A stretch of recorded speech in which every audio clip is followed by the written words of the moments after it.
Hello बच्चों, welcome back. आज आप अपना नेक्स्ट टॉपिक स्टार्ट कर रहे हैं, that is osmosis.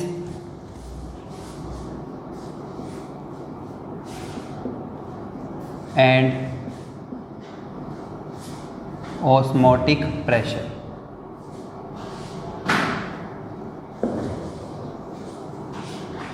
Next topic है अपना ओस्मोसिस एंड ऑस्मोटिक प्रेशर। अब देखो मतलब क्या है। मान लो कि हमारे पास दो सॉल्यूशन है।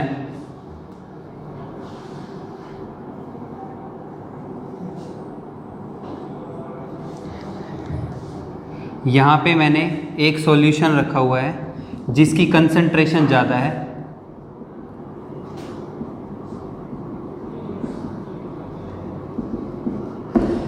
और यहाँ पे मैंने बाहर लो कंसंट्रेशन लिया हुआ है, लो कंसंट्रेशन सॉल्यूशन, या प्योर सॉल्वेंट भी ले सकते हो आप। ठीक है, और इन दोनों सॉल्यूशंस को मैंने सेपरेट किया हुआ है बाय सेमी परमिएबल मेम्ब्रेन। तो ये जो आउटर है, यहाँ पे ये वाली जो आउटर है,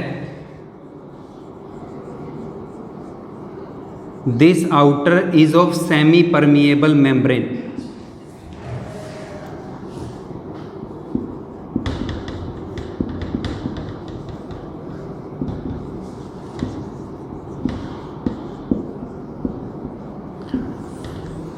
ये जो आउटर है ये सेपरेट हुई है बाय सेमी परमिएबल मेम्ब्रेन। देखो कर क्या रहे हैं हमने दो सॉल्यूशन सेपरेट करे हैं, two solutions of different concentration,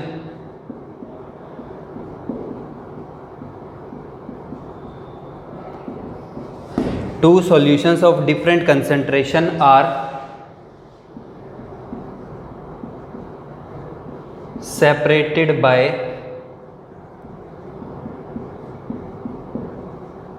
semi permeable membrane। ठीक है, अब होगा क्या, देखो ओस्मोसिस का मतलब क्या होता है।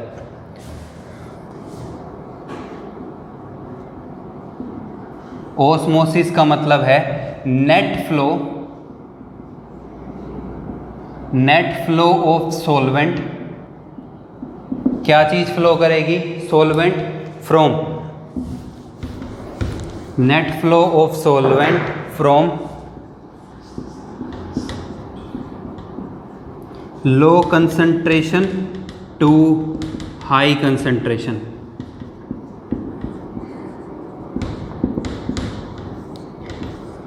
ओस्मोसिस का मतलब क्या है? Net flow of solvent. क्या चीज़ फ्लो कर रही होगी भाई? सॉल्वेंट फ्लो कर रहा होगा। कहाँ से कहाँ पे? लो कंसंट्रेशन से हाई कंसंट्रेशन पे। देखो होता क्या है कि हाई से लो भी फ्लो करेगा, ठीक है, लो से हाई भी फ्लो करेगा, ठीक है, लेकिन लो से जो हाई का फ्लो है ये ज़्यादा होगा। ठीक है, देखो ऐसा नहीं है कि सिर्फ लो कंसंट्रेशन से हाई कंसंट्रेशन पे फ्लो कर रहा है। ठीक है, हाई कंसंट्रेशन से लो कंसंट्रेशन भी फ्लो कर रहा होगा, लेकिन जो नेट फ्लो है, जो हमें लग रहा होगा, वो होगा from low concentration solution to high concentration solution. Flow of solvent, solvent का फ्लो होगा लो कंसंट्रेशन से हाई कंसंट्रेशन पे। ये चीज़ मैं आपको फिर रिपीट कर रहा हूँ, ध्यान रखना भाई IIT PMT वाले। ये क्वेश्चन एक बार आया हुआ है कि क्या सिर्फ लो कंसंट्रेशन से हाई कंसंट्रेशन पे फ्लो करता है? बिल्कुल भी नहीं, हाई से लो भी करेगा, लो से हाई भी करेगा, लेकिन जो रेट है वो लो कंसंट्रेशन से हाई कंसंट्रेशन पे ज़्यादा होगा। तो हमें ऐसा लग रहा होगा कि नेट फ्लो जो है वो कहाँ पे है? अंदर की तरफ, मतलब लो कंसंट्रेशन से हाई कंसंट्रेशन पे।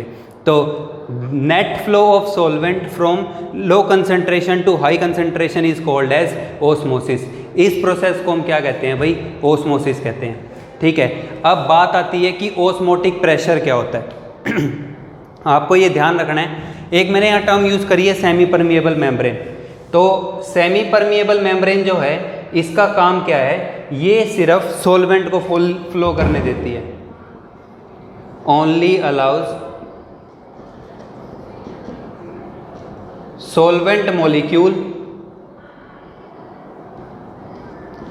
To flow from it. ये अपने अंदर से क्या करती है, सिर्फ सॉल्वेंट को फ्लो करने देती है सेमी परमिएबल मेम्ब्रेन। ठीक है, अब बात ये आती है कि भाई सेमी परमिएबल मेम्ब्रेन के एग्जाम्पल कौन कौन से होंगे। तो आपने याद रखना है, एक तो जो हमारी एनिमल मेम्ब्रेन है, ठीक है,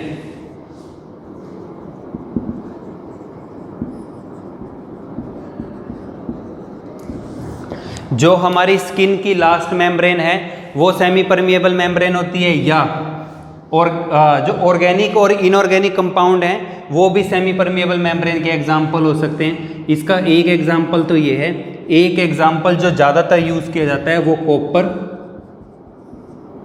फेरस साइनाइड है। कॉपर फेरस साइनाइड ये यूज़ करे जाते हैं as a semi permeable membrane. ठीक है, आपको ये चीज़ ध्यान रखनी है इसकी कि भाई कॉपर फेरस सल्फेट, और भी बहुत सारे एग्जाम्पल हो सकते हैं, आप नोट कर सकते हो। ठीक है, और सेमी परमिएबल मेम्ब्रेन जो है ये एनिमल और ये होंगी। ठीक है, बेसिक प्रिंसिपल ध्यान रखना है, सॉल्वेंट फ्लो करेगा, सॉल्यूट फ्लो नहीं करेगा यहाँ पे। ठीक है, इसके बाद देखो, इसके बाद नेक्स्ट पॉइंट आता है कि भाई ऑस्मोटिक प्रेशर क्या होता है।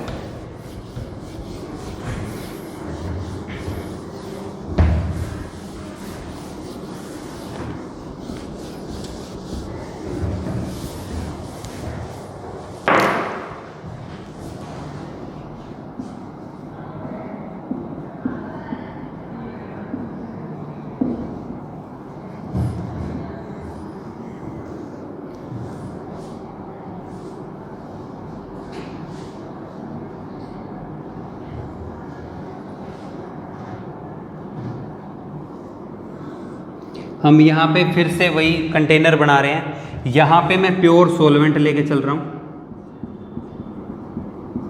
या लो कंसंट्रेशन का सॉल्यूशन लेके चल रहा हूँ।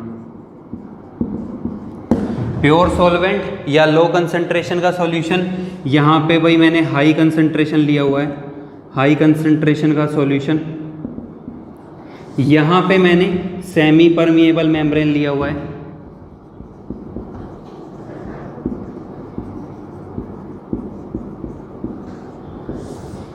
यहाँ पे सेमी परमिएबल मेम्ब्रेन लिया हुआ है। ये यहाँ पे हाई कंसंट्रेशन वाली साइड पे मैंने पिस्टन लगाया हुआ है,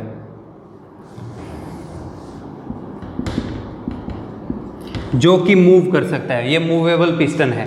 ठीक है, अब ऑस्मोसिस में होता क्या है, नेट फ्लो होगा किसका, सॉल्वेंट का। कहाँ से, लो कंसंट्रेशन से किसकी तरफ, हाई कंसंट्रेशन की तरफ। तो ये आ रहा होगा net flow of solvent from low concentration to high concentration.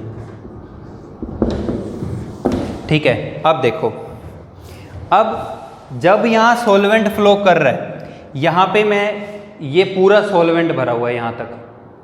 ठीक है, यहाँ पे पूरे में सॉल्वेंट है, ऐसे ही यहाँ पे भी सॉल्वेंट है। ठीक है, सॉल्यूशन है, ये फ्लो कर रहे हैं। अब जब सॉल्वेंट इस तरफ मूव कर रहा है तो होगा क्या कि ये पिस्टन ऊपर की तरफ जाने लगेगा, क्योंकि सॉल्वेंट जब यहाँ जा रहा है तो सॉल्वेंट क्या करेगा, प्रेशर एक्सर्ट करेगा। भाई पहले ये पिस्टन भरा हुआ था, जैसे यहाँ तक सॉल्यूशन था तो यहीं तक पिस्टन था, अब फ्लो करा तो पिस्टन कहाँ पे जाएगा, ऊपर की तरफ। अब ऑस्मोटिक प्रेशर का मतलब क्या है, इस फ्लो को अगर मैं यहाँ से एक्सटर्नल प्रेशर लगा दूँ, ठीक है, तो उससे क्या होगा कि पिस्टन यहीं पे रुका रहेगा। अब मैं क्या करना चाहता हूँ, मैंने पिस्टन की ना पोजीशन नोट कर ली और मैं पिस्टन को वहीं पे रोक करके रखना चाहता हूँ जहाँ पे ये नेट फ्लो से पहले था पिस्टन। आपने अभी तक सॉल्वेंट का फ्लो नहीं कराया। ठीक है, अब उस टाइम पे हमने पिस्टन की पोजीशन को नोट कर लिया था। अब जैसे ही सॉल्वेंट फ्लो करने लगा तो मुझे क्या करना है, मुझे पिस्टन को उसी जगह पे रोक के रखना है जहाँ पे वो फ्लो से पहले था। तो उसको रोक के रखने के लिए मुझे जितना एक्सटर्नल प्रेशर अप्लाई करना पड़ेगा उसको हम क्या कहते हैं, ओस्मोटिक प्रेशर। तो आप लिख सकते हो ये अमाउंट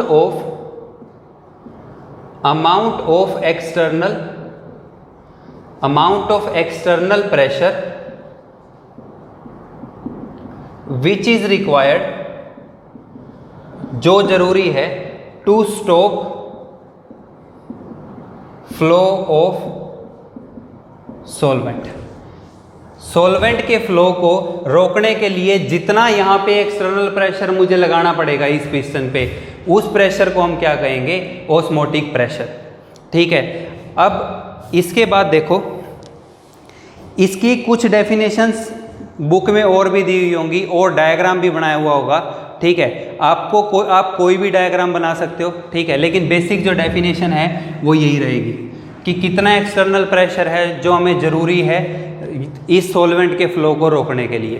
ठीक है, इसके बाद देखो मैं इसके कुछ जर्नल एग्जांपल देता हूँ आपको।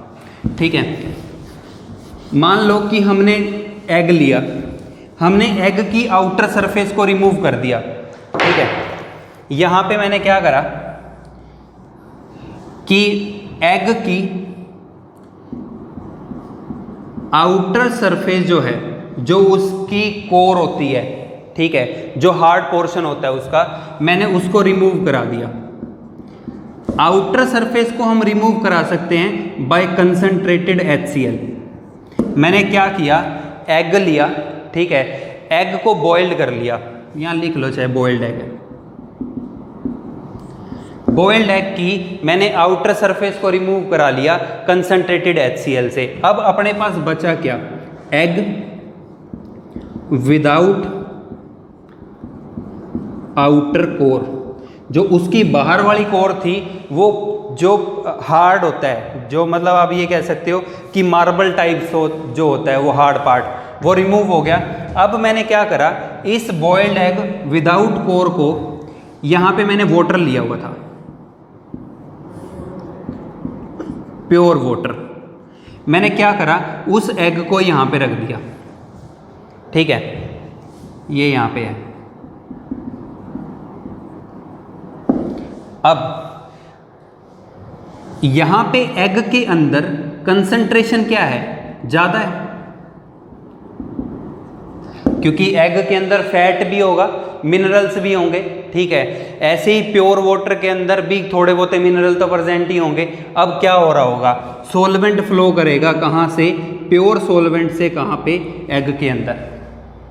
अब इस केस के अंदर नेट फ्लो क्या होगा, सॉल्वेंट फ्लो करेगा कहाँ पे, एग के अंदर। तो एग क्या कर जाएगा, एग स्वेल आउट कर जाएगा। एग ना ऐसे लगेगा आपको कि फूल रहा है। कई बार जब अंडा उबलता है तो अगर वो टूट जाए कहीं से, तो उस टाइम पे उसके अंदर पानी भर जाता है और वो फूल जाता है अजीब तरीके से। ठीक है, वो यही केस है। अब यहाँ पे क्या होगा, एग विल स्वेल आउट। यहाँ पे क्या होगा, अंडा जो है वो स्वेल कर जाएगा, फैल जाएगा। ठीक है, अब मैं सेम एग्जांपल आपको ये कह रहा हूँ कि मैं इसी अंडे को, इसी बॉइल्ड एग को मैं ना कंसंट्रेटेड सॉल्यूशन में रख रहा हूँ। ठीक है, यहाँ पे मैंने हाईली कंसंट्रेटेड सॉल्यूशन रख दिया। ठीक है, अब मैंने क्या करा कि boiled egg without outer core को इसके अंदर डाल दिया। ठीक है, अब यहां कंसंट्रेशन कम है, ये एग है जो इसके अंदर, egg inner has less concentration. अब एग के अंदर जो है वो कंसंट्रेशन क्या है, कम है। अब सॉल्वेंट कहाँ फ्लो करेगा, लो कंसंट्रेशन से हाई कंसंट्रेशन पे। मतलब अंडे के अंदर जो थोड़ा बहुत पानी होगा वो कहाँ पे आ जाएगा, बाहर आ जाएगा। अब इस केस में क्या करना चाहिए, एग श्रिंक करना चाहिए। ठीक है, तो क्या करेगा, एग विल श्रिंक आउट।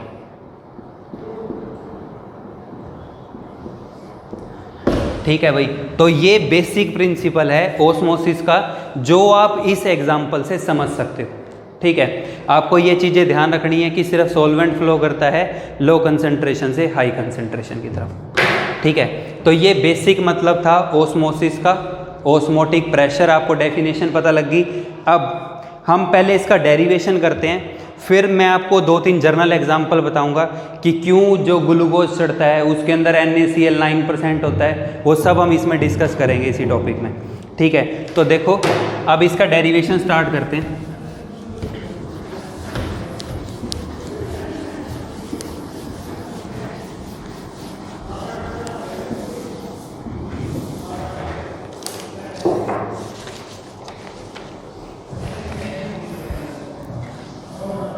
देखो जो ओस्मोटिक प्रेशर है इसको हम पाई से रिप्रेजेंट करते हैं।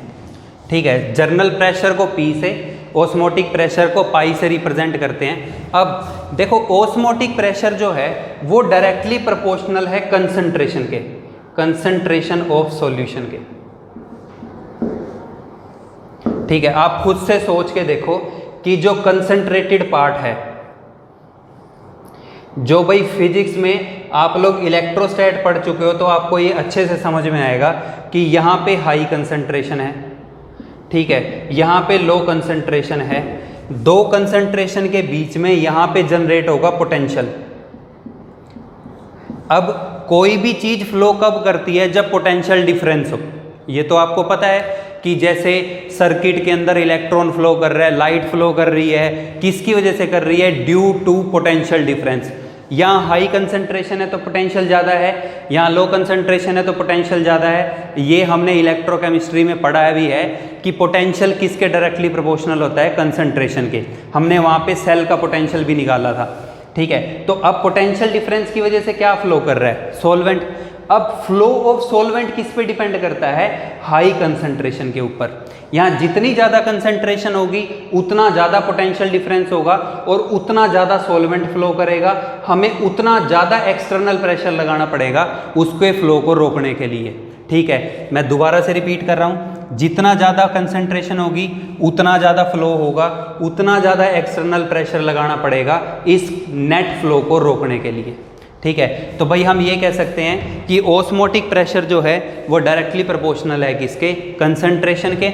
ओस्मोटिक प्रेशर जो है वो डायरेक्टली प्रोपोर्शनल होता है टेम्परेचर के।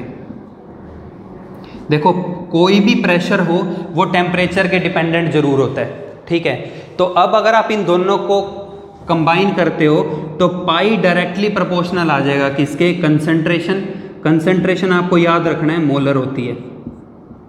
केमिस्ट्री में जब भी कंसंट्रेशन लिखी हुई हो, मेंशन्ड नहीं है, तो वो हमेशा मोलैरिटी होगी। तो अगर खाली कंसंट्रेशन कोई लिख रहा है तो दैट मीन्स आपको मोलैरिटी लेके चलनी है, C × T टेम्परेचर। ठीक है, इसके बाद अब हमें प्रोपोर्शनलिटी के साइन को रिमूव करना है, तो पाई = CRT। R जो है ये प्रोपोर्शनलिटी कांस्टेंट है, इस प्रोपोर्शनलिटी को हटा के यूज़ किया है और इसको हम कहते हैं गैस कांस्टेंट। ठीक है, अब गैस कांस्टेंट आपने +1 में पढ़ा था कि इसकी 5 यूनिट होती हैं अलग अलग। ठीक है, इस टॉपिक का न्यूमेरिकल सोल्व करते हुए R की जो हम यूनिट यूज़ करेंगे वो 0.0821 litre ATM kelvin inverse mole inverse होगी भाई, क्योंकि हमें प्रेशर फाइंड करना है तो आपको R की ऐसी यूनिट यूज़ करनी पड़ेगी जिसमें क्या रहा हो? प्रेशर आ रहा हो। एक यूनिट और होती है 0.0831 litre bar kelvin inverse mole inverse. Pressure की एक यूनिट बार भी होती है, तो भैया आप बार भी लिख सकते हो। ठीक है, ये आपको भी पता है कि एक ATM जो है वो 1.01325 × 10⁵ पास्कल के बराबर होता है। अगर क्वेश्चन पास्कल का आया हुआ है तो you can convert that by using that formula. ठीक है, तो आपको ये R की तीनों वैल्यूज़ ध्यान रखनी है न्यूमेरिकल सोल्व करते हुए। इसके बाद एक चीज़ का और ध्यान रखना बेटे कि देखो यहाँ टेम्परेचर की यूनिट क्या है? Kelvin inverse. तो यहाँ पे जो टेम्परेचर आएगा ये किस में होना चाहिए? इन केल्विन। अगर आप यूनिट सेम करके क्वेश्चन नहीं निकालोगे तो क्वेश्चन गलत होगा। R में केल्विन इनवर्स है तो आपको केल्विन ही होना चाहिए। ठीक है, अब कंसंट्रेशन जो है मोलैरिटी वो किसके इक्वल होती है? Number of mole by volume. तो जो C है वो किसके इक्वल आता है? N/V के। तो आप वो इसमें ये चेंज करके एक और इक्वेशन बना सकते हो इसकी।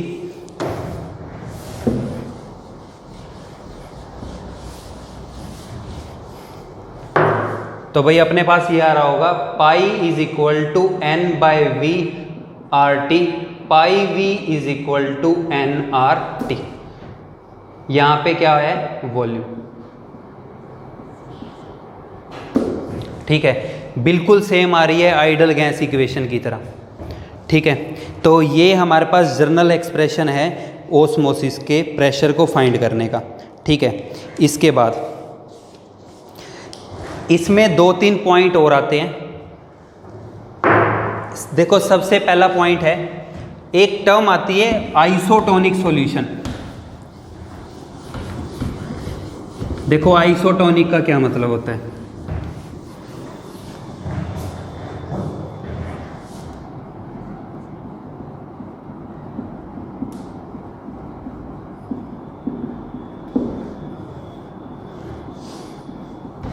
मान लो कि हमारे पास 2 सॉल्यूशन है। ठीक है, अगर किन्हीं भी 2 सॉल्यूशन का ओस्मोटिक प्रेशर सेम है, ठीक है, तो उन 2 सॉल्यूशन को हम क्या कहेंगे, isotonic solution. When 2 solutions have same osmotic pressure,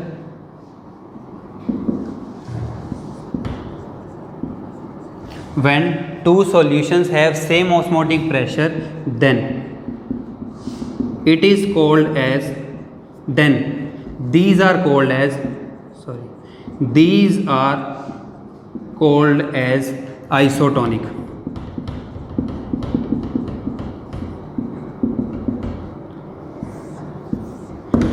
जिन भी 2 सॉल्यूशन का ओस्मोटिक प्रेशर सेम होगा उनको हम क्या कहेंगे, आइसोटोनिक। ये यूज़ करते हैं बहुत बारी। अब जैसे जो हमारा ब्लड है उसका पीएच 7.4 है। ठीक है, तो भाई जब आप ग्लूकोज चढ़ाते हैं तो ग्लूकोज का भी जो हम सेट करते हैं परसेंटेज, वो इसी बेस पे ही करते हैं। ठीक है, जैसे हमारी ना आरबीसी हैं, ठीक है, रेड ब्लड सेल। आरबीसी के अंदर क्या होता है कि 9% NaCl सॉल्यूशन है। ये आरबीसी सेल के अंदर क्या होता है कि जो कंसंट्रेशन है NaCl की वो अराउंड इतनी होती है, मतलब इसके अंदर जो पार्टिकल हैं has concentration of about 9% NaCl solution. ठीक है, तो भाई आरबीसी सेल को अगर मैंने 9% NaCl के साथ रख दिया, देखो आरबीसी में NaCl तो नहीं होता सारा का सारा, आरबीसी में और पार्टिकल भी प्रेजेंट होते हैं। तो हम ये कह रहे हैं कि आरबीसी के जो पार्टिकल हैं उनके अंदर जो कंसंट्रेशन है वो ऑलमोस्ट इक्वल होती है किसके, 9% NaCl सॉल्यूशन के। अब अगर दोनों की कंसंट्रेशन सेम है तो क्या कोई फ्लो करेगा, कहीं पे भी फ्लो होगा, ना इधर की तरफ होगा ना इधर की तरफ होगा, क्योंकि पोटेंशियल डिफरेंस ही नहीं बनेगा, दोनों कंसंट्रेशन क्या है, सेम। तो इस टाइम पे क्या होगा कि कोई भी चीज़ फ्लो नहीं करेगी और इसके ऊपर कोई फर्क नहीं पड़ेगा।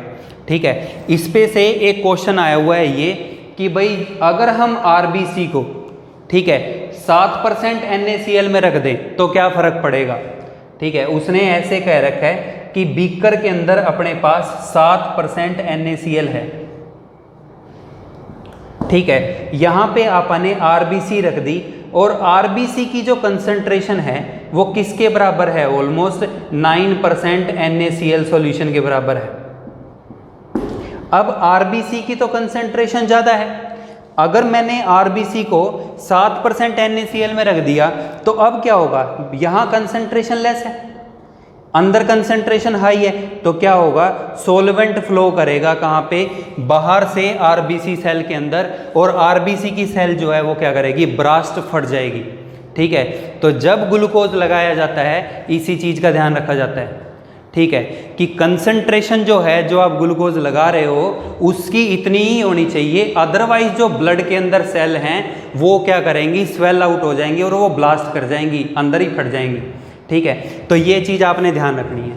ठीक है, अगर अब ये अंदर जा रहा है तो यहाँ पे ये क्या करेगा, स्वेल आउट। बिल्कुल एग वाला एग्जाम्पल है भाई। अब अगर बाहर जो कंसंट्रेशन है, अगर बाहर जो कंसंट्रेशन है वो ग्रेटर देन 9% NaCl सॉल्यूशन है और ग्रेटर देन 9% NaCl सॉल्यूशन में मैंने यहाँ पे RBC रख दी, ठीक है। अब RBC की कंसंट्रेशन कितनी है? 9%, बराबर है किसके? ऑलमोस्ट 9% NaCl सॉल्यूशन के। अब क्या होना चाहिए भाई? अब बाहर यहाँ कंसंट्रेशन ज़्यादा है, NaCl वाले में कम है, तो अब क्या होगा? सॉल्वेंट फ्लो करेगा कहाँ पे? बाहर की तरफ, ठीक है।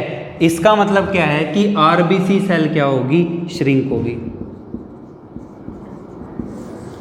That is the basic principle what we used during, जब कोई डॉक्टर हमारे को ट्रीटमेंट देता है तो वहाँ पे इन्हीं चीज़ों का ही ध्यान रखा जाता है, ठीक है। आइसोटोनिक सॉल्यूशन जो है वो यूज़ करे जाते हैं, मतलब दो सॉल्यूशन जिनका ऑस्मोटिक प्रेशर क्या हो? ऑलमोस्ट सेम हो, ताकि नेट फ्लो जो है वो ना आए, ठीक है। इसके बाद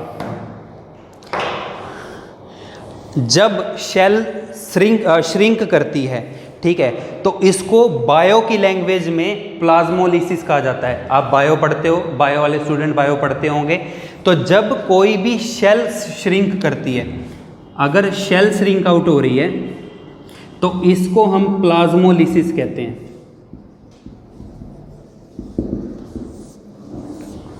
ठीक है। अगर शेल जो है, कोई भी शेल जो है ये स्वेल आउट हो रही है, तो भाई इसको हम होमोलिसिस कहते हैं।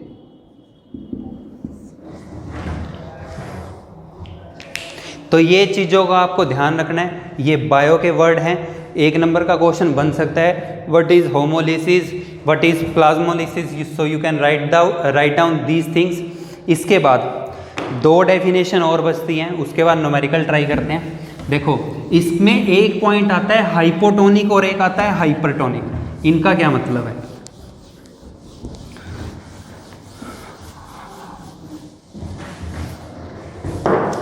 नाउ नेक्स्ट इज हाइपरटोनिक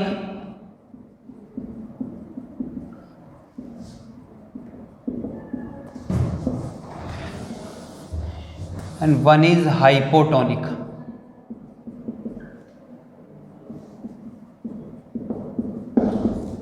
अब देखो, मान लो हमारे पास दो सॉल्यूशन हैं, ठीक है। दो सॉल्यूशंस में से जिसका ऑस्मोटिक प्रेशर ज़्यादा होगा उसको हम क्या कहेंगे? Hypertonic solution. Out of to,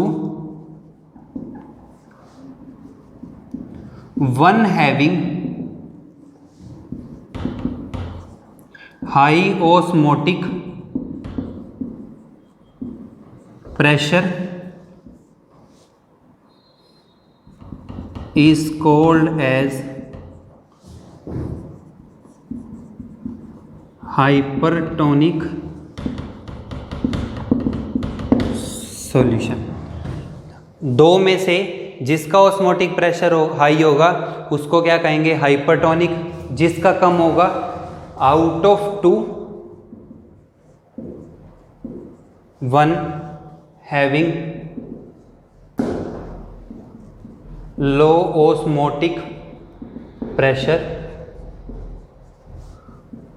is called as hypotonic solution।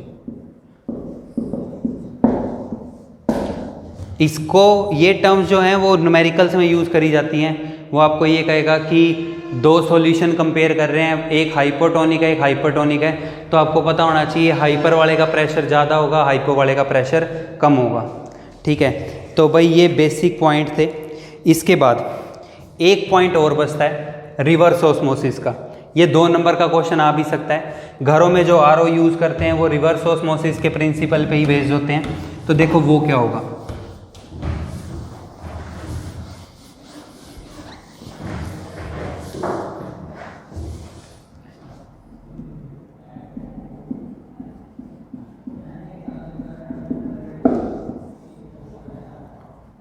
used in RO or water purifier at home। जो हम घरों में वाटर प्यूरिफायर या कहीं पे भी वाटर प्यूरिफायर यूज़ करते हैं वो बेस्ड होता है रिवर्स ऑस्मोसिस के ऊपर। देखो फिर वापिस से वही डायग्राम एक बार बनाओ।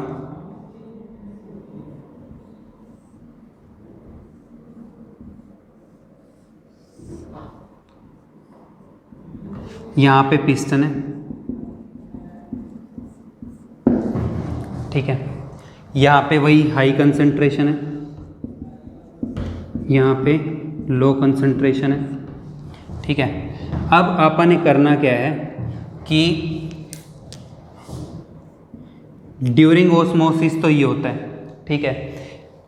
मैंने आपको ओस्मोटिक प्रेशर बताया कि वो प्रेशर जो हमें अप्लाई करना पड़ेगा इस फ्लो को रोकने के लिए, ठीक है। बट अगर मैं जो P एक्सटर्नल अप्लाई कर रहा हूँ, ये यहाँ से जो ये पिस्टन से मैं प्रेशर अप्लाई कर रहा हूँ, अगर P एक्सटर्नल ज़्यादा होगा ओस्मोटिक प्रेशर से,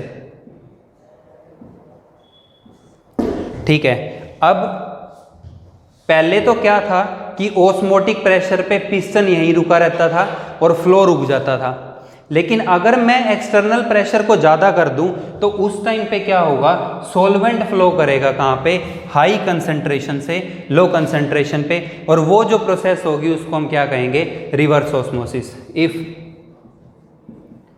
flow of solvent occurs from high concentration to low concentration, then this process is called as reverse osmosis। तो इस प्रोसेस को हम क्या कहते हैं भाई, रिवर्स ऑस्मोसिस, ठीक है। अब आपको ये बेसिक पॉइंट ध्यान रखने हैं, ठीक है। अब इसके बेस पे हम 2-3 क्वेश्चन ट्राई करते हैं, फिर बाकी नेक्स्ट टॉपिक स्टार्ट करेंगे next time.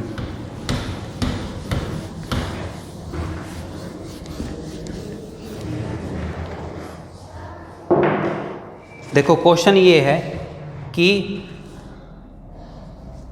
The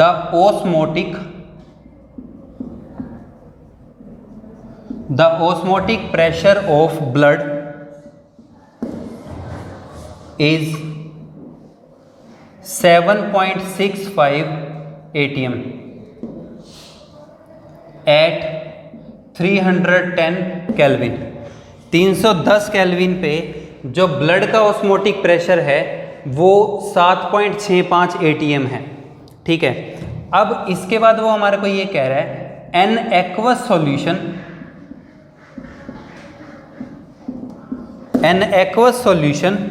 of glucose,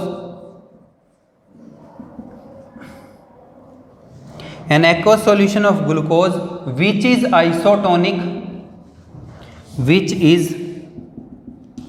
isotonic with blood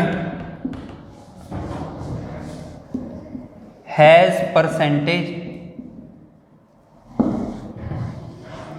A 5.41% glucose weight by volume, sorry दूसरे वाला दे रखा है 3.54% ग्लूकोज वेट बाय वॉल्यूम, तीसरा कह रहा है 4.53% ग्लूकोज वेट बाय वॉल्यूम, चौथा कह रहा है 53.4% ग्लूकोज वेट बाय वॉल्यूम। अब सबसे पहले देखो हमें करना क्या है यहाँ पे, वो हमें ये कह रहा है क्वेश्चन के अंदर कि जो ब्लड का ऑस्मोटिक प्रेशर है वो ये है, ठीक है। अब कह रहा है कि वो एक्वस सॉल्यूशन निकाल लो ग्लूकोज का जो आइसोटोनिक होगा किसके साथ, ब्लड के साथ। आइसोटोनिक विद ब्लड का मतलब क्या है, आइसोटोनिक विद ब्लड का मतलब है कि सेम ऑस्मोटिक प्रेशर। इनमें से हमने वो परसेंटेज बतानी है जिसका ऑस्मोटिक प्रेशर जो है वो 7.65 एटीएम के बराबर आए। तो हमने क्या करना है, बारी बारी इन परसेंटेज को सोल्व करके देखना है और देखना है किस पे किस परसेंटेज पे ऑस्मोटिक प्रेशर जो है वो इसके बराबर आ रहा है। ठीक है भाई, हम पहली परसेंटेज शुरू करते हैं। ठीक है, तो देखो परसेंटेज क्या लिख रखी है उसने, 5.41% ग्लूकोज वेट बाय वॉल्यूम। आप परसेंटेज के क्वेश्चन पहले कर चुके हो। पहला लाइन से पहले वाला किसके लिए होता है, सोल्यूट के लिए। लाइन से बाद वाला किसके लिए होता है, सॉल्यूशन के लिए। V का मतलब होता है सेंटीमीटर क्यूब, W का मतलब होता है ग्राम। भाई परसेंटेज किस में से फाइंड करते हैं, 100 में से। तो पूरा का पूरा क्या होता है, सॉल्यूशन। तो हम लिखेंगे कि 100, अब सॉल्यूशन किस में है, सेंटीमीटर क्यूब में, तो 100 सेंटीमीटर क्यूब तो क्या है, सॉल्यूशन। इसमें 5.41% क्या है, ग्लूकोज। तो 5.41 ग्राम तो क्या होगा, ग्लूकोज, और रेस्ट क्या होगा भाई, सॉल्वेंट। आप डायरेक्टली माइनस नहीं कर सकते क्योंकि ये सेंटीमीटर क्यूब है, ये ग्राम है। तो अब ये आ गया हमारे पास अमाउंट ऑफ सोल्यूट। ठीक है, हमने क्या काउंट करना है, ऑस्मोटिक प्रेशर, मतलब हमें पाई निकालना है। तो पाई इज इक्वल टू N/V/RT। ठीक है, मैं V को पहले ही यहाँ पे लिख रहा हूँ। ठीक है, अब देखो करना क्या है, नंबर ऑफ मोल निकालने हैं। नंबर ऑफ मोल कैसे निकालते हैं, given mass by molar mass. Given mass कितना है, 5.41। मोलर मास ग्लूकोज का कितना होता है, 180 इंटू, अब देखो सॉल्यूशन का वॉल्यूम कितना है, 100 इंटू R की वैल्यू 0.0, क्योंकि देखो यहाँ पे ATM दे रखा है, तो आपको ये वाला आंसर भी ATM में निकालना है। तो 0.0821 litre ATM kelvin inverse mole inverse into temperature. अब टेम्परेचर कितने पे कह रहा है वो, 310, तो 310 केल्विन। ठीक है, तो भाई आप यहाँ से इसको सोल्व कर सकते हो। ठीक है, सोल्व करने के बाद आपके पास आपका कॉरस्पॉन्डिंग आंसर आ जाएगा। ठीक है, और ये जो है कैलकुलेशन करके देख लेना भाई, 7.65 ATM ही आएगा। ठीक है, तो ये हमारे क्वेश्चन था एक, आप ट्राई करके देख सकते हो। नेक्स्ट टाइम आप चारों कोलिगेटिव प्रॉपर्टी के कंबाइंड न्यूमेरिकल करेंगे, और मैं आपको शॉर्टकट बताऊंगा इसके, जो हमने इसको फाइंड करने के लिए यूज़ करने हैं। ठीक है, तब तक आप इसको पढ़ के रिवाइज करो। Thank you.